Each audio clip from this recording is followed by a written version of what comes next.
And sponsor bye Tyson real estate. हामी बनाउँछौँ तपाईँको सपनाको घर। घर जग्गा खरिद बिक्री र भाडाको लागि सम्झनुहोस् सधैँ Tyson real estate.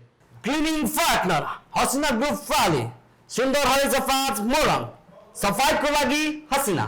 Printing partner Shrestha printers धरानो गौतम पथ, digital print, screen print, cup print लगायत सम्पूर्ण प्रिन्टिङका कामका लागि सम्झनुहोस् श्रेष्ठ प्रिन्टर्स। नमस्कार, कफी गफमा आज हुनुहुन्छ।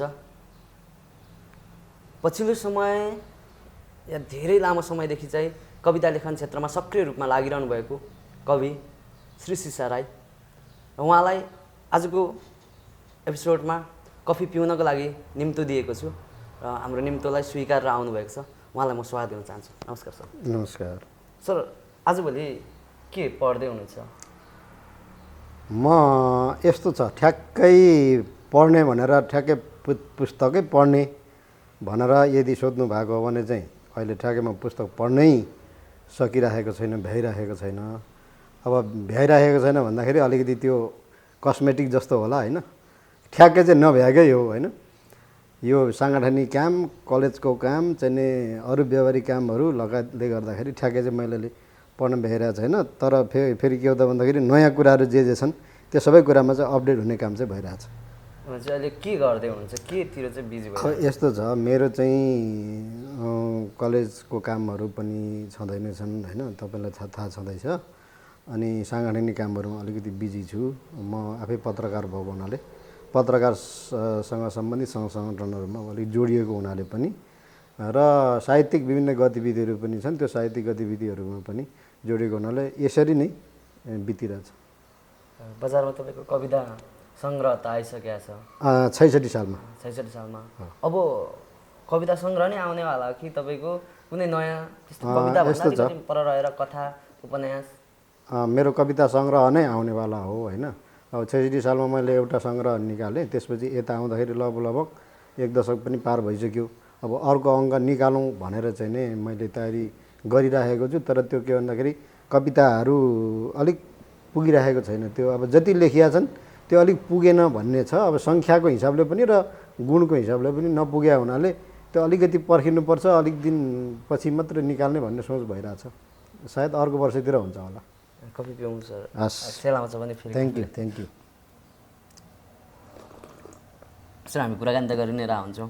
हुन्छ, त्यसो हुँदाखेरि सरको एउटा रचना चाहिँ सुनाउँ जस्तो लाग्यो मलाई। लु धन्यवाद। म यहाँ आज तपाईँले निम्तो दिनुभएपछि यो कविता सुनाउँदाखेरि चाहिँ ठिक हुन्छ होला भन्ने लागेर एउटा कविता मैले यहाँ लिएर आएको छु। मैले यो चाहिँ 71 सालमा लेखेको रहेछु है, आजभन्दा लगभग 7-8 वर्ष अगाडि। र यो कविता म सुनाउँछु। यो कविताको शीर्षक चाहिँ 4 नम्बर गेटमा रणध्वज लोहार। कविताको शीर्षक 4 नम्बर गेटमा रणध्वज लोहार। मेरो पनि छातीभित्र सद्भाव टुसाउने मन छ, कतै कसैका चोइटिएका भए जोडौँ भनेर सहभोजमा आएको हुँ। भित्र पस्नै नपाएपछि मेरो त मन पिटिक्कै भाँचिएको छ। घनले जति ठोक्दा पनि जोडिन नसकेपछि रन्थनिँदै यहाँ आइपुगे। असोज 1 गतेका दिन यो वर्ष पनि विश्वकर्मा मन्दिरको गेटमा रोके मलाई कागजको फुल अठ्याएका मान्छेहरूले। म नै विश्वकर्मा हुँ, यो मन्दिरको देवता म नै हुँ लाग्थ्यो। अब म स्वायत्त छु, तर मेरै मन्दिरमा प्रवेश निषेध गरिएको छ मलाई। देश देवता बिनाको मन्दिरमा अलक्षिनी पूजा गरिरहेछन् अझै पनि मान्छेहरू। तिर्खालु देउरालीमा चिसो पानी पिलाउने त्यो कलधारो अर्जाप्ने मै हुँ। अर्जापेरै कलेटी परेका हुन् यी हातहरू। उकालो खडेरीबाट घिस्रिँदै त्यही धारो समातेर उभिन्छन्। पानी पिएर तङ्ग्रिन्छन् र मलाई धारा छुन दिँदैनन् रुद्र घन्टी सुकेका यी मान्छेहरू।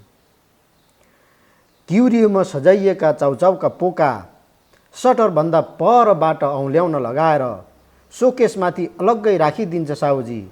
र पोकाको बिसले जम्मा 40 रुपैयाँ मेरो हातैबाट थुत्छ। किन्ने कोही भइदिए इमान बिक्ने समय हो यो।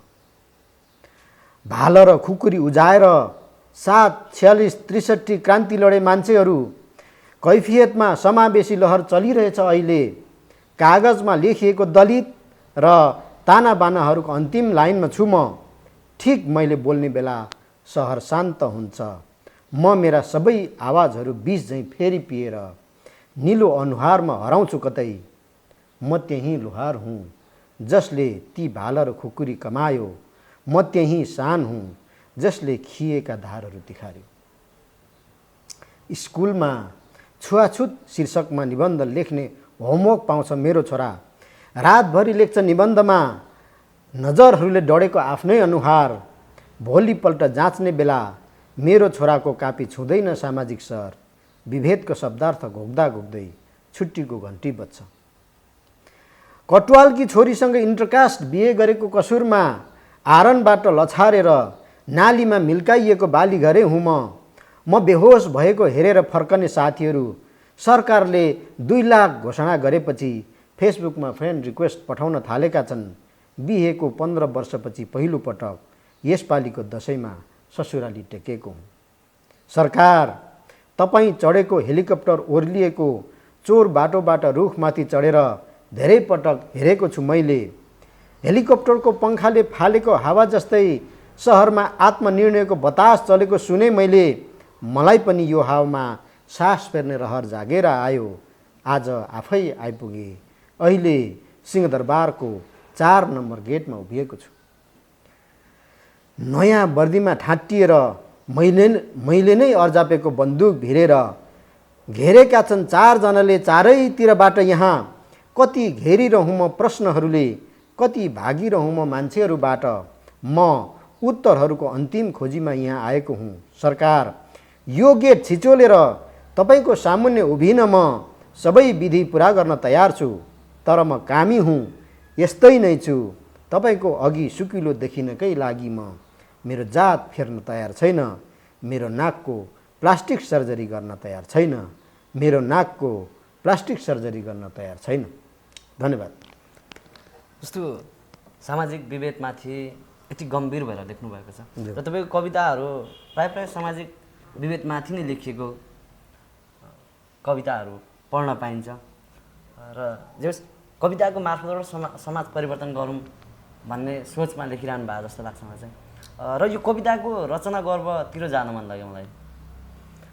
यस्तो छ, यो कस्तो भयो भने अब जो मैले कविता लेखेको छु रणध्वज लोहार, उहाँ पनि पत्रकार नै हो र मेरो एकजना अभिन्न मित्र, धरानकै पत्रकार हो, तपाईँ पनि चिन्नुहुन्छ।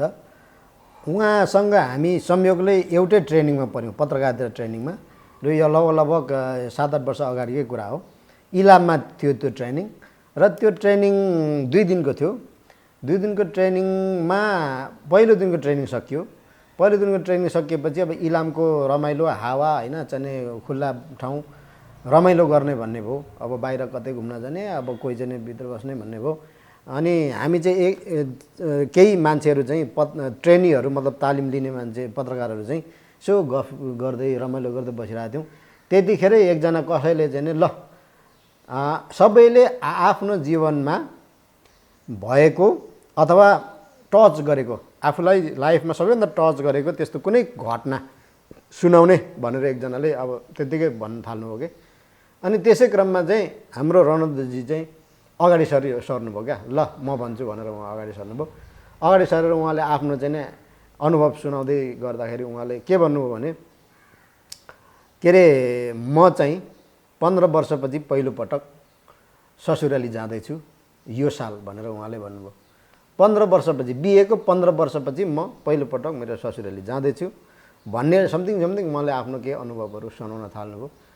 र किन रहेछ त भन्दाखेरि चाहिँ उहाँले इन्टरकास्ट बिहे गर्नुभएको रहेछ र उहाँले चाहिँ छेत्रीको छोरीसँग बिहे गर्नुभएको रहेछ।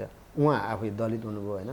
उहाँले चाहिँ छेत्रीको छोरीसँग बिहे गरेको हुनाले उहाँको चाहिँ ससुरालीले नस्वीकारेपछि उहाँ र उहाँको वाइफ दुवैजना चाहिँ नि 15 वर्षसम्म सासू ससुरासँग चाहिँ नि ससुरालीसँग यो कविता नो कन्ट्याक्ट। यो कविता रणध्वज सरलाई पनि सुनाउनु भएको छ? एकदम सबैभन्दा पहिलोचोटि उहाँलाई सुनाएर उहाँबाट चाहिँ नि अनुमोदन गरेर होइन उहाँलाई स्वीकृति पाएर होइन बाहिर यो छापाउँ कि नछापाउँ भनेर उहाँलाई चाहिँ नि भनेर यो अहिले गरिरहेको छु।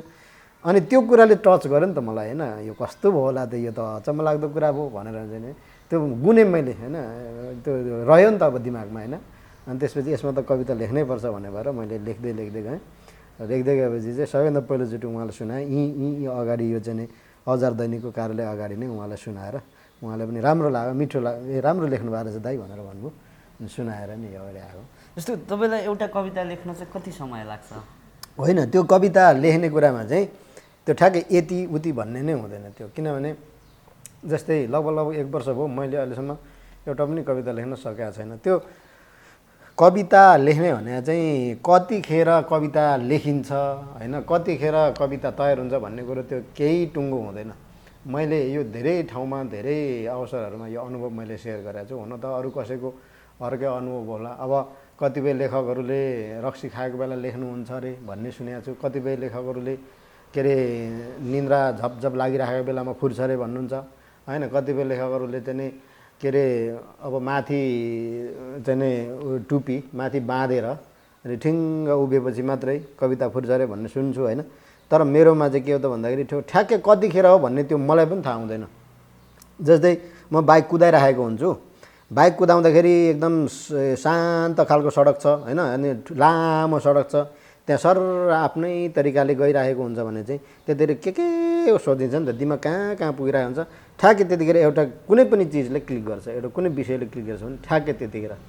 अब तपाईँ यहाँ भन्दाखेरि अलिकति हाँसी मजाक जस्तो होला, म जब कमोडमा बस्छु नि लङ टोइलेट गर्नको लागि कमोडमा बसिरहेको बेलामा एकछिन शान्त हुन्छ नि त, हो त्यतिखेर पनि कतिपय मेरो चाहिँ नि दिमागमा कविताको प्लट बनेको छ क्या होइन। मेरो आफ्नो अनुभव सुनाएको भने चाहिँ त्यो कविता कतिखेर तयार हुन्छ कतिखेर प्लट बन्छ त्यसको त्यो थाहा हुँदैन। र त्यो लेख्ने पनि के हो त भन्दाखेरि प्लट बनिसकेपछि त लेख्न त ल म लेख्छु भनिसकेपछि त लेख्ने कुरो भइहाल्यो। प्लट बन्ने कुरा चाहिँ पहिलो कुरा हो। त्यो जस्तै आमाको पेटमा नानीको भ्रूण बने जस्तो के नानीको भ्रूण कतिखेर बन्छ भन्ने कुरा त त्यो लगभग होइन त्यो अनसर्टेन हुन्छ नि त होइन। त्यस्तै नै हो त्यो। कफी हस् थ्याङ्क यू। सेला हुनसक्छ त्यसो हुँदाखेरि जस्तो सर तपाईँको कविताहरूमा हामीले जस्तो मैले अघि पनि भने समाज परिवर्तन हुनुपर्छ, समाजमा भइरहेको विभेदका कुराहरू विकृतिका कुराहरू उठाइरहनु भएको हुन्छ।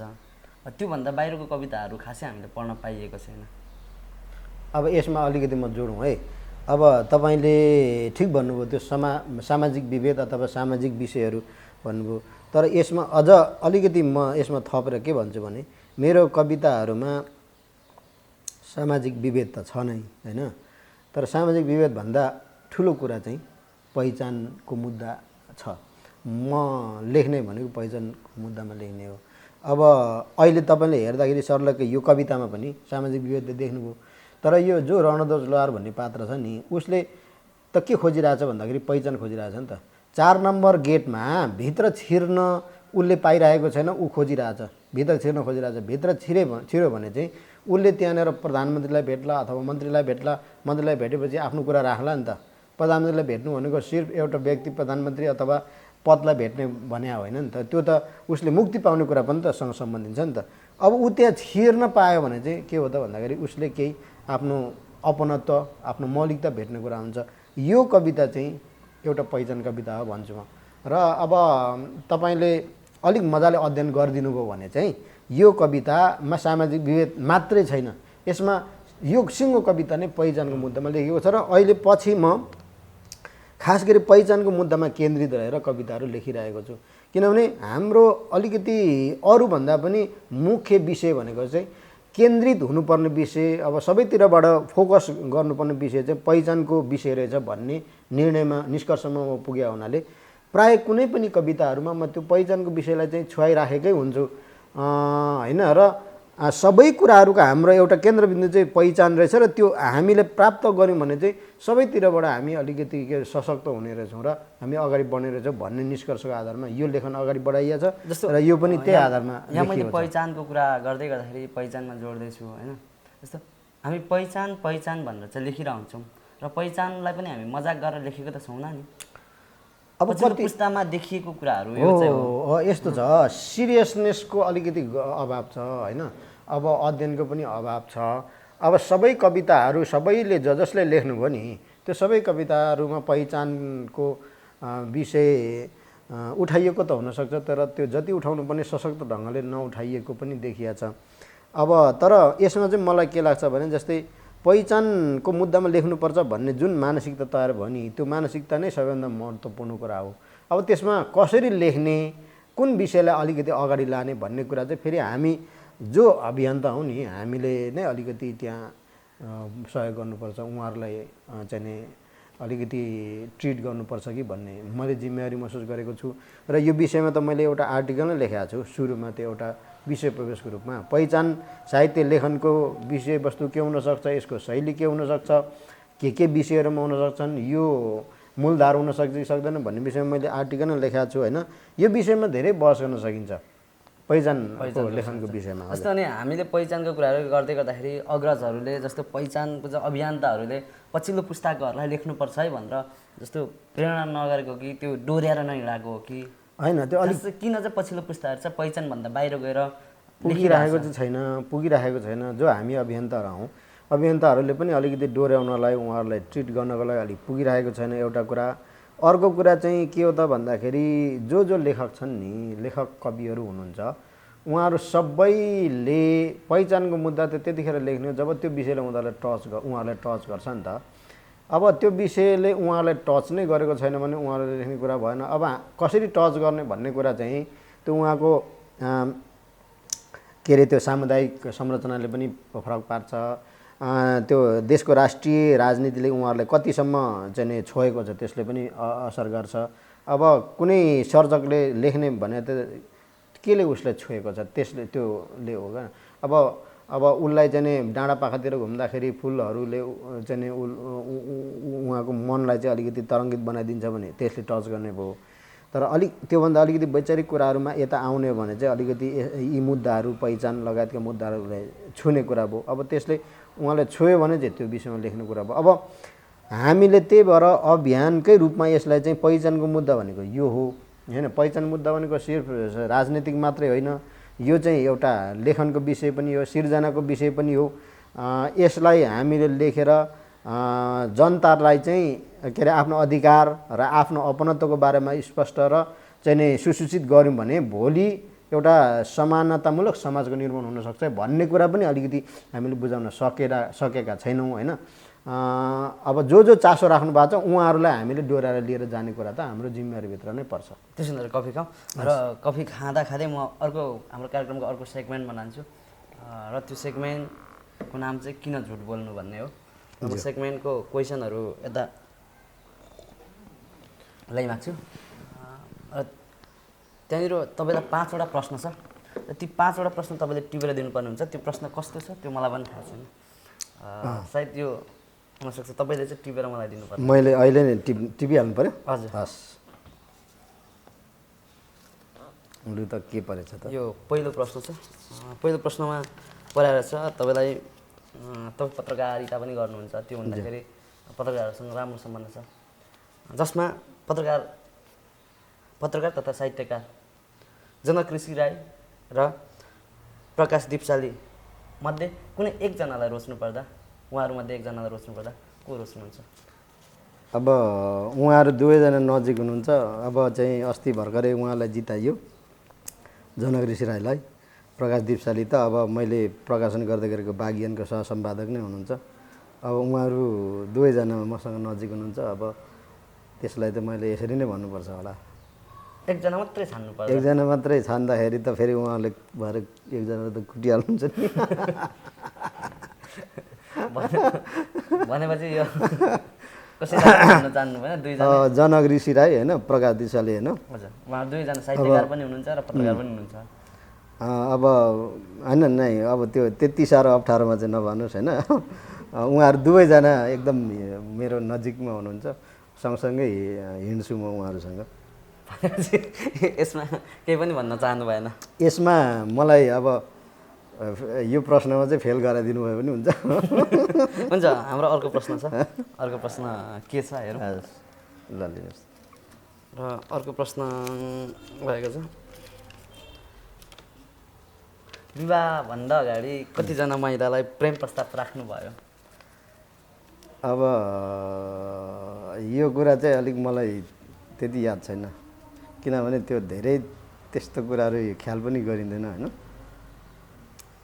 तर मलाई के चाहिँ याद छ भने के अरे महिलाहरूबाट आएको प्रस्ताव चाहिँ याद छ होइन। तर मैले नै राखेको चाहिँ मलाई याद छैन है ठ्याक्कै। राख्नु चाहिँ भएको थियो राखेको त थिएँ कि जस्तो पनि लाग्छ होइन।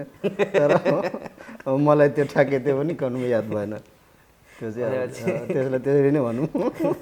अर्को प्रश्न छ, हामी सर्ट एन्ड स्विट तरिकाले गइरहेछ। ल र अर्को प्रश्न के छ भनेपछि त्यो ठ्याक्कै हेर्नुपर्छ। जस्तो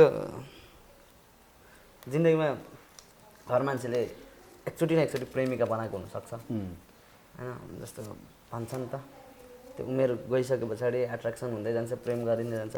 जसमध्ये त्यही आधारमा छ यो चाहिँ, जिन्दगीमा प्रेम गरेको एउटा मान्छे जसलाई भुल्नै सक्नुहुन्न, उहाँको नाम के थियो?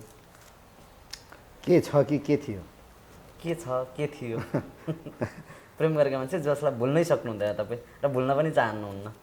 नामै भन्नुपर्ने? नामै भन्नु पर्ने। अब त्यो त मैले सिधै भन्नुपर्छ, मनिषा म्याम। म्याम मेरो वाइफ। हजुर मिल्यो होइन एन्सर? यो किन झुट बोल्नु, किन झुट बोल्नु?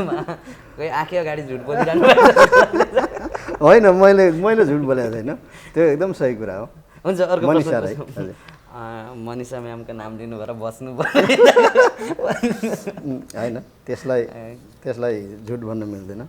सायद ए सरी ठिक छ केही छैन। यहाँ अब यहाँ हाम्रो चौथो प्रश्न हुनसक्छ, यो पनि त्यस्तै छ।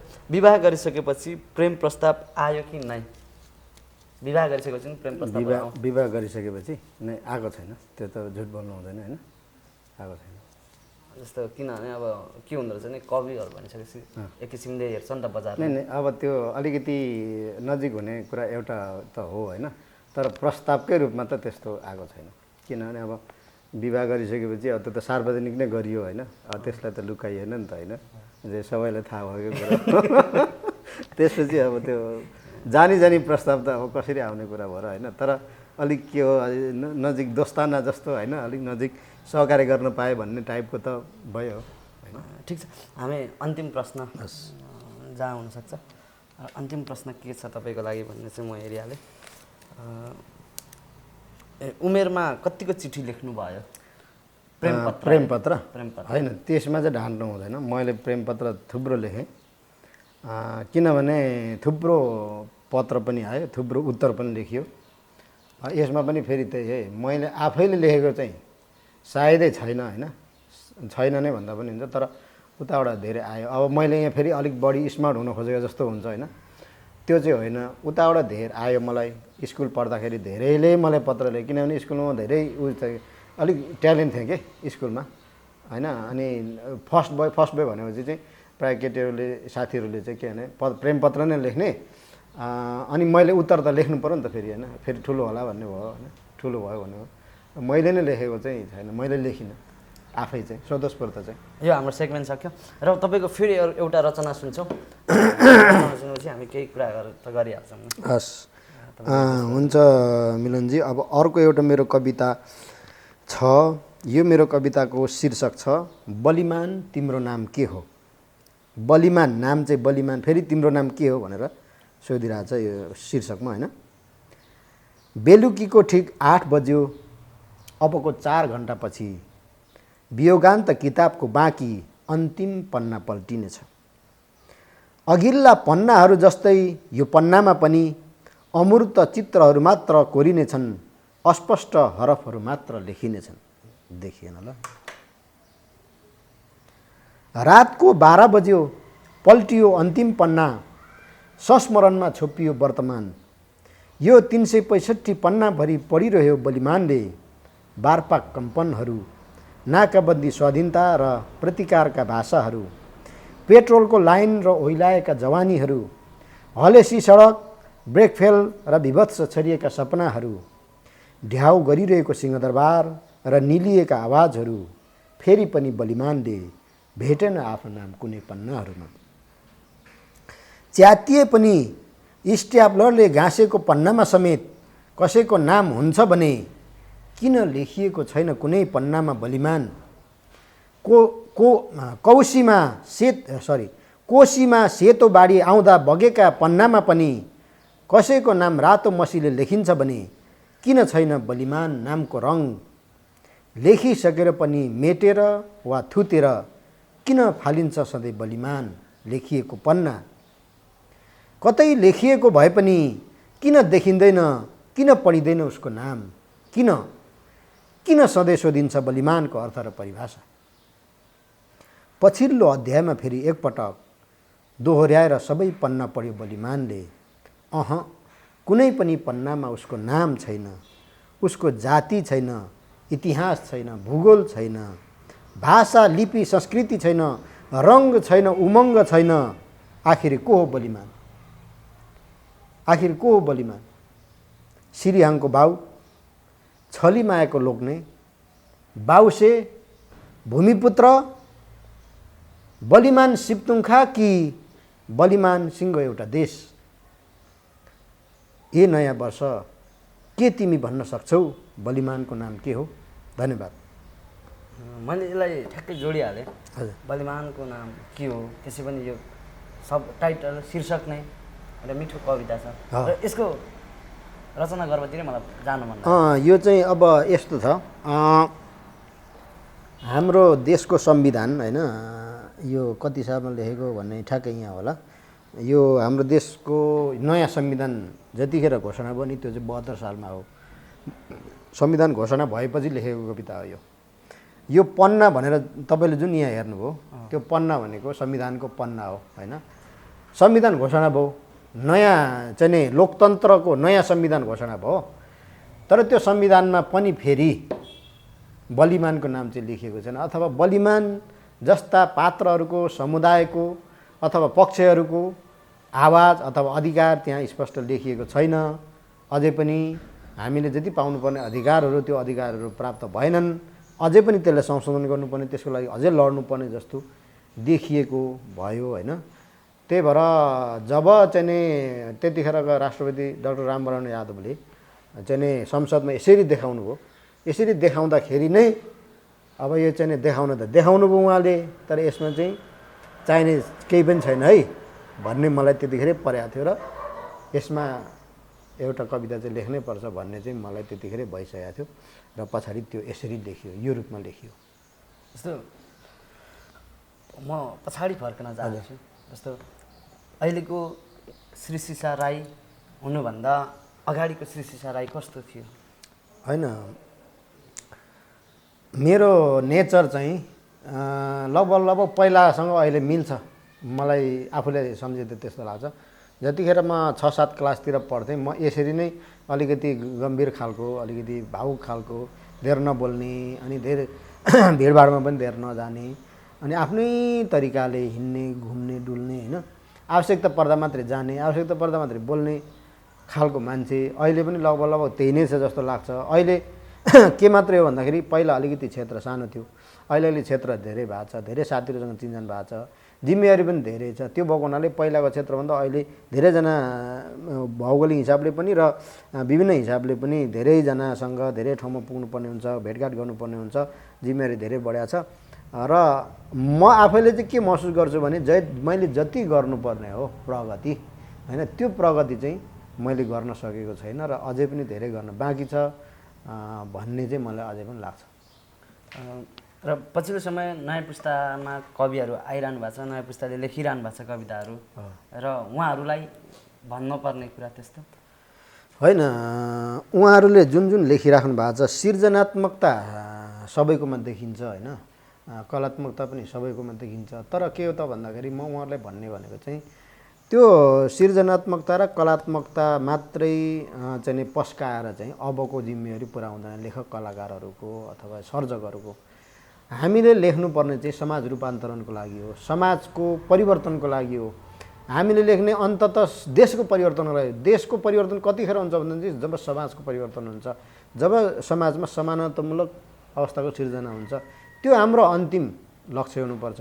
त्यो अन्तिम लक्ष्य यदि पुरा गर्नको लागि नलेख्ने हो भने त्यो उसको जिम्मेवारी पुरा हुँदैन। त्यसको लागि उसले लेख्नुपर्छ त के त भन्दाखेरि अलिकति गहन विषयहरू लेख्नुपर्छ क्या, वैचारिक कुराहरू पनि लेख्नुपर्छ।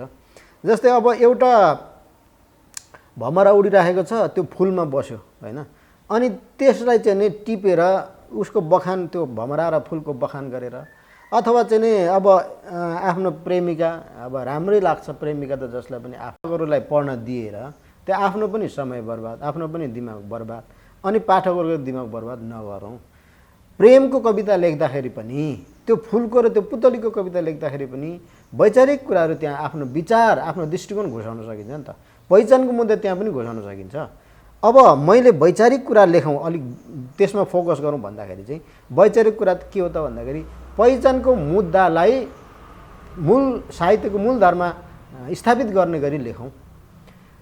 यो पहिचानको मुद्दा भनेको चाहिँ अब आदिवासी जनजातिको अथवा किराँत राई समुदायको भन्ने मात्रै होइन, सबै समुदायको सरोकारको विषय हुनुपर्छ। सबैको पहिचान छ, कसैले बढी बुझेको छ, कसैले कम बुझेको छ, कसैले बढी महसुस गरेको छ, कसैले कम महसुस गरेको छ, त्यति मात्र फरक हो नि त।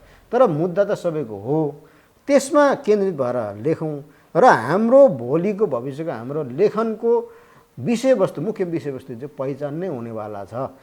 र नयाँ पुस्ताका भाइ बहिनीहरूलाई मेरो एउटै मात्र के अनुरोध छ भने लेख्दाखेरि अलिकति गहन लेखौँ र वैचारिक लेखौँ र त्यसले चाहिँ समाज परिवर्तन गरोस्।